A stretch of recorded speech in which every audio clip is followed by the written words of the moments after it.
సేవకులారా సువార్తికులారా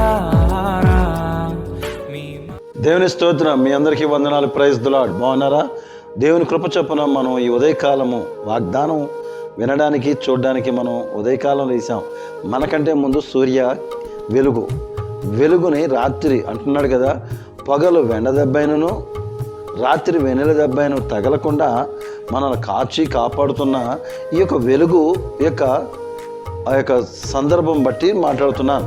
కీర్తనలు 36:9. నీ యొద్ద జీవపు ఓట కలదు, నీ వెలుగును పొందియే మేము వెలిగించుచున్నాము. ఎంత చూడండి, వెలిగించుచున్నాము అంటే ప్రభు అయిన యేసుక్రీస్తు వారి యొక్క రక్తము శరీరము సాదృశ్యంగా ద్రాక్షరసము గోధుమ రొట్టెని మనం తింటున్నాం కాబట్టి వెలిగించుచున్నాము. ఆ వెలుగులో మనం ఉన్నాం కాబట్టి మనము కొంతమందిని వెలిగించాలి. అందుకనేనండి ఇది మరొకరు కొంతమంది పంపించమంటున్నాను, మిమ్మల్ని షేర్ చేయమంటాను. కారణం ఏంటంటే నేను వెలిగించుచు అనేక మందిని వెలిగించాలన్న ఆశ. నేను వెలగడమే కాకుండా అనేక జ్యోతుల్ని వెలిగించాలి, అనేక ఆత్మలను వెలిగించాలి, మరణాంధకారపులో పడిపోతున్న వారిని లేవనెత్తాలన్న ఆశ. కనుక నాలాగా మీరు కూడా ఉండొచ్చు. ఎందుకంటే ఆత్మలు సంపాదించాలనే భారం ప్రతి ఒక్కరికి ఉంటుంది. కానీ ఎలా అంటే దేవుని యొక్క వాక్యంతోనే అంటున్నాడు కదా, మూలుగులలో ఆయన వాక్యము పనిచేస్తుందంట. ఆయన మాటలు చాలా విలువైనవి, ఆయన మాటలు చాలా పవర్ఫుల్. కనుక ఈ యొక్క వెలుగుని వెలిగించేవారుగా ఉండాలి. మనం వెలుగుతూ అనేక మందిని వెలిగిస్తూ ఉంటే ఆశీర్వాదం పొందుకున్న వారం అవుతాం, దేవుని యొక్క కృపను పొందుకున్న వారం అంటాం. రేపొద్దున నిత్య జీవంలో మనకు కావాల్సిన ఫలితములు ఫలములు మనకు అక్కడ ఉంటాయి. మన జీతమును మనం పొందుకునే వారుగా ఉంటాం.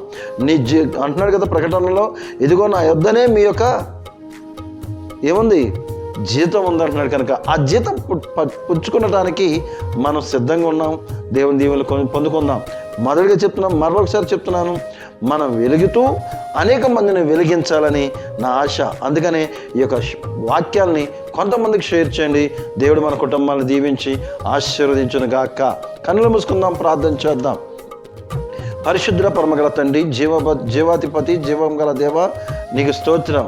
వెలుగును సృష్టించిన దేవ, వెలుగుకు కర్త, వెలుగు ఆగింది అయ్యా, వెలిగించమన్నప్పుడు వెలిగింది కనుక నా తండ్రి, వెలుగు జ్యోతుల వల్లే మేమందరము నా తండ్రి నాయన అయ్యా నీ పనివారుగా, నీవు చెప్పిన మాటకు లోబడేవారుగా, సేవకులు సంఘస్థులు అనేక మంది నా తండ్రి నీ వైపు త్రిప్పి అయ్యా నా తండ్రి నీ మార్గంలో నడిచే కృపను నాకు ఇచ్చినందుకు వందనాలు అయ్యా. ఇదిగో ఈ వాగ్దానం నా తండ్రి నాయన మా హృదయాల్లో అయ్యా ఫలించుటకు కృప చూపించి నీ నామాన్ని హిమాయం తెచ్చుకోమని, నీ చిత్తమైతే నీకు ఇష్టమైతే నీ నామంలో గొప్ప మేలును మేము పొందుకునే కృపను నాకు మా సంఘానికి దయచేయమని యేసయ్య అతి పరిశుద్ధ నామమున అడిగి వేడుకొని పొంది ఉన్నాం పరమ తండ్రి.